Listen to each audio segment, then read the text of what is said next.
632 খ্রিস্টাব্দে ইসলাম ধর্মের প্রবর্তক হযরত মুহাম্মদ সাল্লাল্লাহু আলাইহি ওয়াসাল্লাম ইন্তেকাল করেন। এরপর ইসলামের প্রথম খলিফা হিসাবে নির্বাচিত হন হযরত মুহাম্মদ সাল্লাল্লাহু আলাইহি ওয়াসাল্লামের দীর্ঘদিনের সহচর হযরত আবু বকর সিদ্দিক রাদিয়াল্লাহু তাআলা আনহু। মুসলিম বিশ্বের নেতা নির্বাচিত হওয়ার পর আবু বকর রাদিয়াল্লাহু তাআলা আনহু এক বিরাট চ্যালেঞ্জের মুখোমুখি হন। এই সময় আরবদের বিভিন্ন গোত্র বিদ্রোহ ঘোষণা করে এবং কেউ কেউ নিজেকে নবী বলে দাবি করে। এক পর্যায়ে আবু বকর রাদিয়াল্লাহু তাআলা আনহু এদের বিরুদ্ধে সামরিক অভিযান শুরু করেন। মুহাম্মদ সাল্লাল্লাহু আলাইহি ওয়াসাল্লামের মৃত্যুর পর অনেকগুলো আরব গোত্র আবু বকরের নেতৃত্ব মেনে নেয়নি। শুধু তাই নয়, আরব গোত্রগুলো দলে দলে ইসলাম ত্যাগ করতে শুরু করে এবং একই সাথে এসব বিদ্রোহী গোত্র যাকাত দিতে অস্বীকৃতি জানায়। তখন মক্কা ও মদিনা ছাড়া প্রায় সমগ্র আরব উপদ্বীপ আবু বকরের শাসন মানতে অস্বীকার করে। তো আজকের এই ভিডিওতে জানতে পারবেন হযরত মুহাম্মদ সাল্লাল্লাহু আলাইহি ওয়াসাল্লামের মৃত্যুর পর আবু বকর রাদিয়াল্লাহু তাআলা আনহু যেভাবে ইসলামের অস্তিত্ব রক্ষার লড়াই করেছিলেন তার ইতিহাস। সো হ্যালো, আমি Yasin Shoaib, welcome to my channel. তৎকালীন আরব সমাজ ছিল গোত্রভিত্তিক। তারা নিজেদের গোত্রের প্রতি অতিমাত্রায় অনুগত ছিল।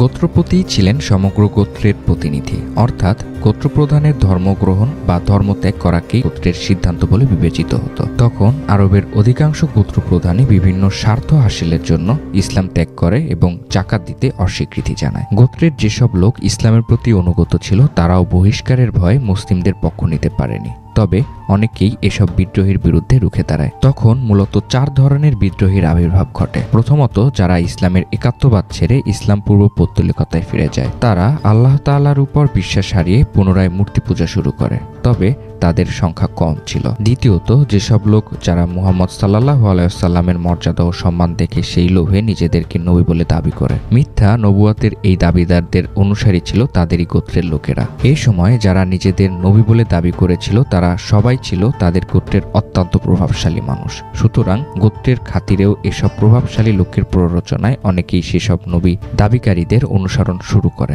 তৃতীয়ত, সেসব লোক যারা ইসলাম ত্যাগ করেনি কিন্তু যাকাত দিতে অস্বীকার করে। এরা যাকাত দেওয়া ছাড়া ইসলামের সকল বিধান ঠিকমতো মেনে চলত। এই শ্রেণীর লোকেরা মনে করত যাকাত মুহাম্মদ সাল্লাল্লাহু আলাইহি সাল্লামের যুগের জন্য প্রযোজ্য ছিল। এখন যেহেতু তিনি মৃত্যুবরণ করেছেন তাই যাকাত আর বাধ্যতামূলক নয়। চতুর্থত, সেই সকল লোক যারা যাকাতকে অস্বীকার করেনি কিন্তু যাকাতের সে সকল অর্থ মদিনায় পাঠাতে অস্বীকৃতি জানায়। এরা মূলত মদিনার শাসনকে মেনে নিতে পারেনি। এরা নিজেদের গোত্রীয় অভিজাত্য থেকে এরা মদিনার প্রধানের বিরোধিতা করে। আরবদের গোত্রপ্রীতি ও পারস্পরিক দ্বন্দ্ব ছিল এই বিদ্রোহের অন্যতম প্রধান কারণ। আরব উপদ্বীপ ছিল গোত্রভিত্তিক একটি অঞ্চল। মুহাম্মদ সাল্লাল্লাহু আলাইহি ওয়াসাল্লাম কর্তৃক গঠিত রাষ্ট্রের আগে আরবরা কোনো সুসংগঠিত রাষ্ট্র কিংবা সাম্রাজ্যের অধীনে ছিল না। এসব কারণে আরবরা গোত্রের বেড়াজাল থেকে বেরিয়ে রাষ্ট্রীয় চিন্তাভাবনা গ্রহণ করতে পারেনি। ফলে তাদের মধ্যে আরব জাতীয়তাবাদের চেয়ে গোত্রপ্রীতি ছিল বেশি। তখন আরব গোত্রসমূহের মধ্যে সম্পর্ক ছিল বেশ উত্তেজনাপূর্ণ। দক্ষিণ আরব ও উত্তর আরবের মধ্যে অনেক আগে থেকেই কঠোর শত্রুতা বিদ্যমান ছিল। আরবদের এক গোত্র অন্য গোত্রের কর্তৃত্ব মেনে নিতে পারত না। স্বাভাবিকভাবেই আরবের অন্যান্য অঞ্চল মদিনার কর্তৃত্ব মেনে নিতে পারেনি। তাদের মনে প্রশ্ন জাগে তারা কেন মদিনাবাসীদের শাসন মেনে নেবে। এই বিদ্রোহ বেগবান হওয়ার আরও একটি কারণ হচ্ছে রোমান ও বাইজেন্টাইন সাম্রাজ্য ও শাসনীয় পারস্য সাম্রাজ্য কর্তৃক বিদ্রোহীদের সমর্থন দান। বাইজেন্টাইন সাম্রাজ্যের সীমান্তবর্তী আরব অঞ্চলগুলোকে তারা মদিনার বিরুদ্ধে বিদ্রোহ করতে উদ্বুদ্ধ করে। এছাড়া ঘাসসানির রাজ্যকেও বাইজেন্টাইনরা বিভিন্নভাবে সহযোগিতা করে মুসলিমদের বিরুদ্ধে লেলিয়ে দেয়। বাহরাইনের গোত্রগুলো তখন আবু বকরের বিরুদ্ধে বিদ্রোহ করে, তখন পারসিকরা তাদের সাহায্য করে। এই দুই সাম্রাজ্য অনেক আরব গোত্রকে আবু বকরের বিরুদ্ধে বিদ্রোহ করতে অনুপ্রাণিত করে। তখন নবুয়তের দাবিদারদের দৌরাত্ম্য বিদ্রোহীদেরকে আরো প্রকট করে তোলে। হযরত মুহাম্মদ সাল্লাল্লাহু আলাইহি ওয়াসাল্লামের মৃত্যুর পূর্বেই কতিপয় নবুয়তের দাবিদারের আগমন ঘটে। তারা যখন দেখল মুহাম্মদ সাল্লাল্লাহু আলাইহি ওয়াসাল্লাম প্রায় সমগ্র আরবকে একত্রিত করে ফেলেছেন এবং ইসলাম ক্রমেই প্রভাবশালী হয়ে উঠেছেন, তখন এর সুফল পাওয়ার লোভে কয়েকজন নিজেকে নবী বলে দাবি করে। তারা ছিল ইয়েমেনের আসওয়াদ আল আনসি, ইয়ামামার মুসাইলিমা, গাতফান গোত্রের তুলাইহা এবং সাজাহ বিনতে হারিস নামের এক মহিলা। ইয়েমেনের আসওয়াদ আল আনসি মুহাম্মদ সাল্লাল্লাহু আলাইহি ওয়াসাল্লামের মৃত্যুর প্রায় 4 মাস আগে থেকেই ইসলাম ত্যাগ করে। তার মূল নাম আবালাহ ইবনে কাব। আসওয়াদ শব্দের অর্থ কালো। তার গায়ের রং কালো হওয়ায় তাকে আসওয়াদ নামে ডাকা হতো। সে ছিল আনস গোত্রের নেতা। কথিত আছে আসওয়াদ ছিলেন জাদুবিদ্যায় বেশ পারদর্শী। সে জাদুর বিভিন্ন কেরামতিতে দেখিয়ে মানুষকে তার প্রতি প্রভাবিত করে ফেলে। আসওয়াদ তার গোত্র এবং তার অনুসারীদের নিয়ে একটি বাহিনী গঠন করে ইয়েমেনের মুসলিমদের উপর আক্রমণ করে, সেখানে ত্রাস সৃষ্টি করে। এমত অবস্থায় ইয়েমেনের মুসলিমরা তাকে হত্যার পরিকল্পনা করতে থাকে। শেষ পর্যন্ত মুহাম্মদ সাল্লাল্লাহু আলাইহি ওয়াসাল্লামের মৃত্যুর 5 দিন পূর্বে ফায়রুজ আল দাইনামি নামক এক মুসলিম তাকে গুপ্ত হত্যা করে। হযরত মুহাম্মদ সাল্লাল্লাহু আলাইহি ওয়াসাল্লামের মৃত্যুর কয়েকদিন পর এই খবর মদিনায় পৌঁছায়। হিজরি নবম বর্ষে তুলাইহা আল আসাদি নামক এক ব্যক্তি নিজ গোত্রের সঙ্গে মুহাম্মদ সাল্লাল্লাহু আলাইহি ওয়াসাল্লামের কাছে এসে ইসলাম ধর্ম গ্রহণ করে। তুলাইহা ছিল একজন গণক ও জাদুকর। সে উপস্থিত কবিতা রচনা করতে ও বক্তব্য দিতে পারত। মদিনা থেকে ফিরে যাওয়ার পর সে নিজেকে নবী বলে দাবি করে। তখন তার গোত্রের অনেক লোক তার অনুসারী হয়ে যায়। হযরত মুহাম্মদ সাল্লাল্লাহু আলাইহি ওয়াসাল্লাম তুলাইহাকে দমনের জন্য দিরার ইবনুল আজওয়ার রাদিয়াল্লাহু তাআলা আনহুকে প্রেরণ করেন। কিছুদিন পর মুহাম্মদ সাল্লাল্লাহু আলাইহি ওয়াসাল্লাম মৃত্যুবরণ করলে আজওয়ার মদিনায় ফিরে আসেন। এই সুযোগে তুলাইহা শক্তি সঞ্চয় করতে থাকে এবং মুহাম্মদ সাল্লাল্লাহু আলাইহি ওয়াসাল্লামের মৃত্যুকে নিজের পক্ষে প্রচারণা চালাতে থাকে। হযরত মুহাম্মদ সাল্লাল্লাহু আলাইহি ওয়াসাল্লামের মৃত্যুর পর পুরুষদের পাশাপাশি সাজাহ বিনতে হারিস নামের এক মহিলাও নিজেকে নবী বলে দাবি করে। সে ছিল মধ্য আরবের বনু ইয়ারবু গোত্রের সদস্য।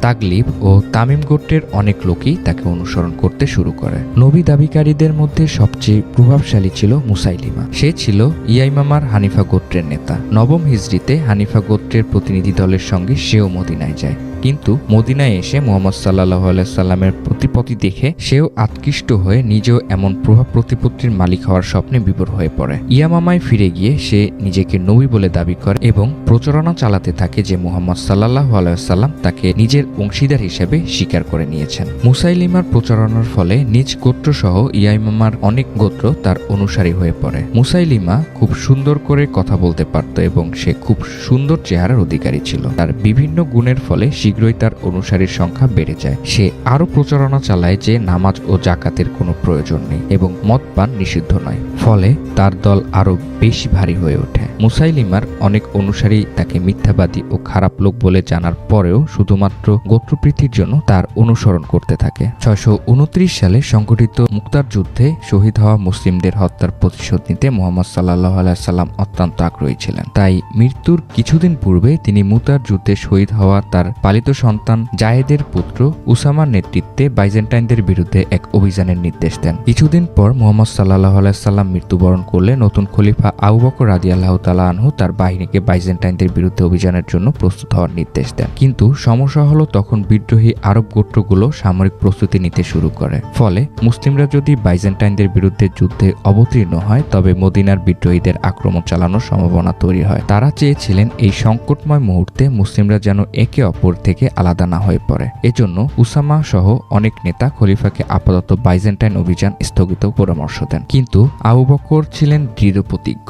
তিনি যে কোনো মূল্যে মুহাম্মদ সাল্লাল্লাহু আলাইহি ওয়াসাল্লামের আকাঙ্ক্ষা পূরণ করতে চেয়েছিলেন। খলিফার নির্দেশে শেষ পর্যন্ত উসামার নেতৃত্বে মুসলিম বাহিনী বাইজেন্টাইন অভিমুখে যাত্রা করে। এই সময় আরবের কয়েকটি গোত্র মদিনায় তাদের প্রতিনিধি দল পাঠায় খলিফার সঙ্গে সমঝোতা করার জন্য। তারা ইসলামের সকল বিধান মেনে চললেও মদিনায় জাকাত পাঠাতে অস্বীকার করে। কিন্তু আবু বকর রাদিয়াল্লাহু তাআলা আনহু তাদের প্রস্তাব মেনে নেননি। তিনি তাদেরকে রাষ্ট্রের জন্য হুমকি হিসাবে বিবেচনা করেন। এসব প্রতিনিধি দল সমঝোতা করতে না পেরে শেষ পর্যন্ত ফিরে যায়। কিন্তু তারা দেখে যায় যে আবু বকর রাদিয়াল্লাহু তাআলা আনহু এক বিশাল বাহিনী সিরিয়ার উদ্দেশ্যে প্রেরণ করছেন এবং মদিনা অরক্ষিত। তারা এ সময়কে মদিনায় আক্রমণের জন্য আদর্শ হিসাবে মনে করেন। আবু বকর রাদিয়াল্লাহু তাআলা আনহু এই সময় বিদ্রোহীদের দ্বারা মদিনা আক্রান্ত হওয়ার আশঙ্কা করেছিলেন। তাই তিনি মদিনাকে রক্ষার ব্যবস্থা করতে থাকেন। তিনি কয়েকজন সাহাবীর নেতৃত্বে মদিনার আশেপাশে ছোট ছোট নিরাপত্তা বাহিনী নিযুক্ত করেন এবং মদিনার সবাইকে সর্বদা প্রস্তুত থাকার নির্দেশ দেন। শেষ পর্যন্ত সেই আশঙ্কাই সত্যি হলো।